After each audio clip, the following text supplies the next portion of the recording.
में आपका स्वागत है। इस वक्त आपके साथ मैं हूं अभिनव। अभी बीजेपी प्रदेश मुख्यालय से बड़ी खबर आपको बता रहे हैं। अमित शाह के साथ हुई बीजेपी कोर ग्रुप की बैठक। अरुण सिंह, सतीश पूनिया और चंद्रशेखर इस बैठक में मौजूद रहे। पूर्व सीएम वसुंधरा राजे, राजेंद्र राठौड़, सीपी जोशी भी इस बैठक में मौजूद रहे। तो बड़ी खबर आपको बता रहे हैं बीजेपी प्रदेश मुख्यालय से यह खबर, जहां अमित शाह के साथ हुई बीजेपी कोर ग्रुप की बैठक, जिसमें अरुण सिंह, सतीश पूनिया, चंद्रशेखर, पूर्व सीएम वसुंधरा राजे, राजेंद्र राठौड़, सीपी जोशी समेत तमाम नेता मौजूद रहे। तो ये बैठक गृह मंत्री अमित शाह ने ली है और माना यह जा रहा है कि यहां पर तमाम तरह के फीडबैक दिए गए हैं अमित शाह को।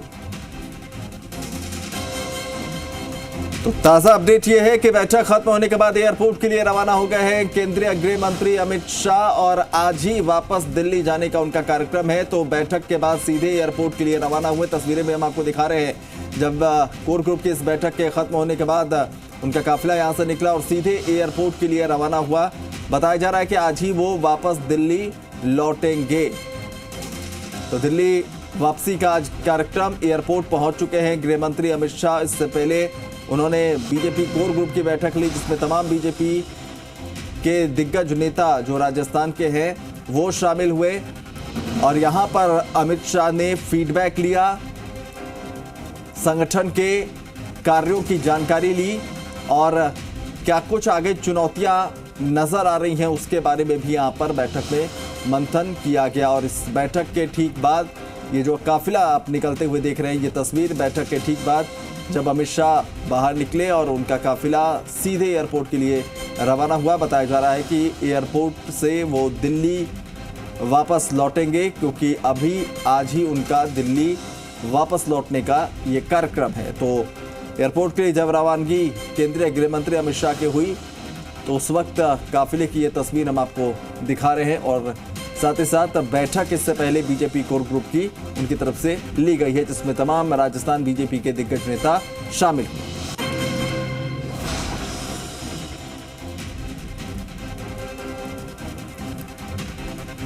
तो तस्वीरें आपको हम दिखा रहे हैं। अमित शाह का दौरा, उत्साहित नजर आ रही थी राजस्थान बीजेपी की टीम और उसके बाद अब वो आखिरी समय जब बीजेपी कोर ग्रुप की बैठक के बाद दौरा एक तरह से कहें तो आधिकारिक तौर पर खत्म हुआ केंद्रीय गृह मंत्री अमित शाह का और एयरपोर्ट की तरफ रवाना हो गए हैं, जहां से वो दिल्ली लौटेंगे।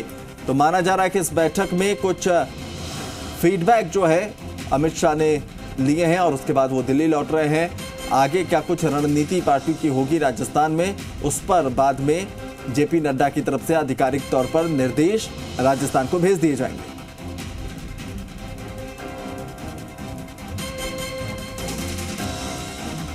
शशि मोहन शर्मा हमारे सहयोगी इस वक्त लाइव जुड़ रहे हैं, उनका रुख करेंगे। शशि मोहन, कह सकते हैं आधिकारिक तौर पर दौरा खत्म क्योंकि एयरपोर्ट के लिए रवाना हो गए हैं?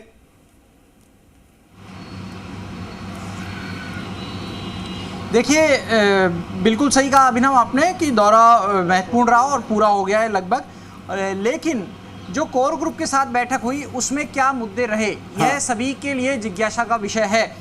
हालांकि पार्टी के नेता अलग अलग बात कह रहे हैं। ये कह रहे हैं कि 2023 भी जीतेंगे, 2024 भी जीतेंगे, लेकिन जो हमारी बातचीत हुई है अलग अलग लोगों से उसके मुताबिक ना 2023 पर बातचीत हुई ना 2024 पर बातचीत हुई। अमित शाह ने सभी को ये कहा कि सभी अच्छे तालमेल के साथ में काम करें और एक सौहार्दपूर्ण माहौल में बहुत हंसी खुशी के साथ में बातचीत हुई।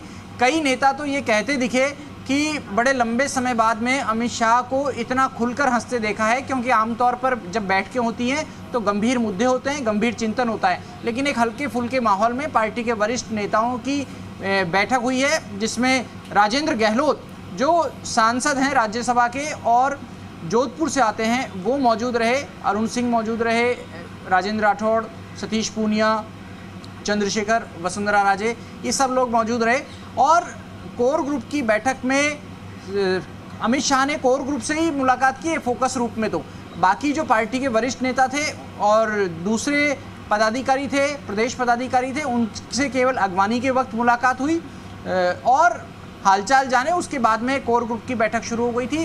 कोर ग्रुप में भी गंभीर मुद्दों के आसार तो थे, लेकिन बातचीत इसलिए नहीं हुई क्योंकि कोर ग्रुप पूरा नहीं था। लिहाजा ये ज़रूर नेताओं ने अपने अपने नज़रिए से रखा कि राज्य सरकार कैसा काम कर रही है, केंद्र के किस काम को लेकर के वो सबके बीच में जा रहे हैं। इसके अलावा ज़्यादा बातचीत नहीं हुई है, लेकिन यह ज़रूर है कि जब अमित शाह आए हैं तो सभी की बॉडी लैंग्वेज उन्होंने नापी होगी, सभी की नब्ज़ टटोली होगी, कौन किस तरीके से बातचीत अपनी रख रहा है और किस सोच के साथ में राज्य सरकार और केंद्र सरकार के काम का आकलन कर रहा है, और भविष्य में उनके ऑब्जर्वेशन के आधार पर ही वो पार्टी के नेताओं को जिम्मेदारियां देना, दायित्व देना तय करेंगे, ऐसा माना जा रहा है। हालांकि अमित शाह अभी संगठन के पद पर नहीं है, लेकिन वो सजेस्टिव भूमिका में रहेंगे। राष्ट्रीय अध्यक्ष जेपी नड्डा से बातचीत करेंगे, संगठन के राष्ट्रीय महामंत्री बीएल संतोष से उनकी बातचीत होती रहती है। उस हिसाब से आगे का कामकाज तय होगा कि राजस्थान के संगठन में और कितना तेजी से जिम्मेदारियां देनी है, काम कराना है और क्या क्या काम किससे कराना है। लेकिन नॉर्दर्न जोनल काउंसिल के नज़रिए से भी ये बैठक बहुत महत्वपूर्ण रही है। मुख्यमंत्री अशोक गहलोत ने अपने मुद्दे उनके सामने रखे हैं, जिस तरीके से पॉक्सो कोर्ट की संख्या बढ़ाने की मांग की गई है, जिससे फास्ट ट्रैक कोर्ट बढ़ाए जा सके, ट्रायल नियमित तरीके से की जा सके। साथ में जो क्रेडिट कोऑपरेटिव सोसाइटीज़ की बात रखी है, ईआरसीपी के ऊपर बात रखा है, इंटर स्टेट रिलेशंस के ऊपर बात रखा है, भाखड़ा व्यास मैनेजमेंट बोर्ड में राजस्थान के प्रतिनिधित्व के लिए अगर पद बढ़ाना पड़े तो उसकी मांग रखी गई है। ये सारे महत्वपूर्ण मुद्दे रहे हैं। हालांकि एक पहलू ये भी है कि जम्मू कश्मीर की तरफ से मनोज सिन्हा जो वहाँ के राज्यपाल हैं वो शामिल नहीं हो सके आज की बैठक में, क्योंकि अमरनाथ का जो हादसा हुआ है, प्राकृतिक घटना, जो दुर्घटना रात को हुई है, उसके बाद वहाँ के कामकाज जो राहत कार्य होने थे उनकी मॉनिटरिंग के लिहाज से वो वाराणसी से सीधे जम्मू चले गए थे।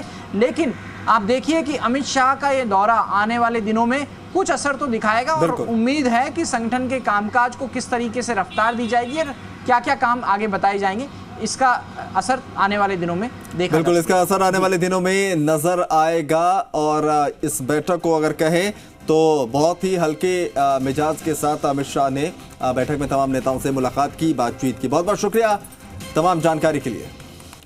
चलिए अब कुछ और खबरों का रुख करेंगे। राजधानी में केंद्रीय गृह मंत्री अमित शाह की अध्यक्षता में दरअसल उत्तर क्षेत्रीय परिषद की 30वीं बैठक का आयोजन किया गया। इस बैठक में 8 राज्यों और केंद्र शासित प्रदेशों के मुख्यमंत्री और उपराज्यपाल शामिल हुए। बैठक में एजेंडे में शामिल अलग अलग मुद्दों पर इस दौरान चर्चा की गई। मुख्यमंत्री गहलोत ने एक और जहां जल संबंधी मुद्दों के समाधान की दिशा में तेजी से आगे बढ़ने की आवश्यकता जताई, तो भाखड़ा व्यास प्रबंधन बोर्ड राजस्थान के लिए पूर्णकालिक सदस्य का एक अतिरिक्त पद सृजित किए जाने की मांग भी उनकी तरफ से रखी गई।